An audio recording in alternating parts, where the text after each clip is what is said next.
Ako di ay si Jiba Cabalgo Pasamunti, taga Basak, Eskwelahan.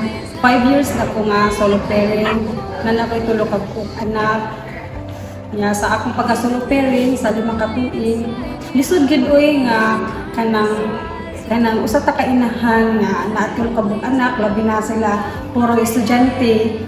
Usahay makahilak ko sa kalisod kay magnahuna kog asa ko makakuha og income, pamlite, pamasahe, taga-adlaw nga ilay pakaon.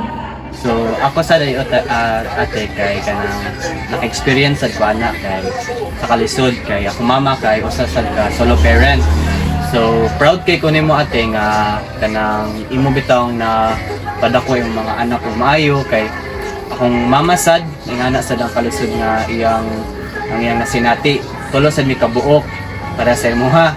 Ako ang middle child tapos ang usa ate kay kanang nakagraduate na in taon of civil engineering. Daghan kaayo kong pasalamat diri sa Lapu-Lapu City College, CES kay daghan gid nakatunan mga pamaagi nga ako madugang sa akong moabot na negosyo. Kay para pud sa akong mga anak nga makatabang pud ko sa ilahang pangandoy nga makahuman sila sa eskwela. No, to nga lisod man ang kinabuhi, kailangan jud kumayod. Thankful kayo ko sa LLCC tungod aning programa na housekeeping and livelihood. Dagkong tabang ani para nako kay naama ko yung upat na anak nga eskwela. Daghang ko nakatunan like kanang set up, pwede kong gamiton sa pagtrabaho na ko sa hotels and restaurant and other na pwede na kong sundan ng trabaho.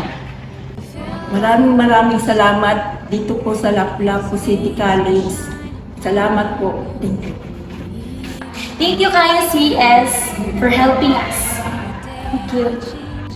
Our livelihood training for solo parents is a vital part of our community extension program designed to uphold the value and integrity of solo parents who work tirelessly to support their families. We are now in our second year of providing selfless service to our adopted community, Barangay Basak in Lapu-Lapu City. As a trainer, it is immensely fulfilling to see our beneficiaries attending classes every day with a big smiles. Thank you everyone for participating in our various training programs.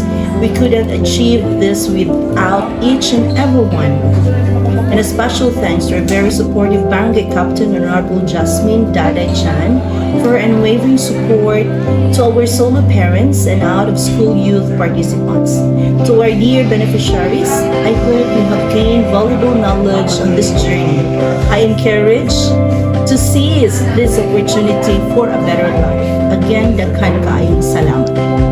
The Entrepreneurial Livelihood and Skills Training Program is our gift to the community as we continuously strive in bringing Lapu-Lapu City College closer to the community. Salamat,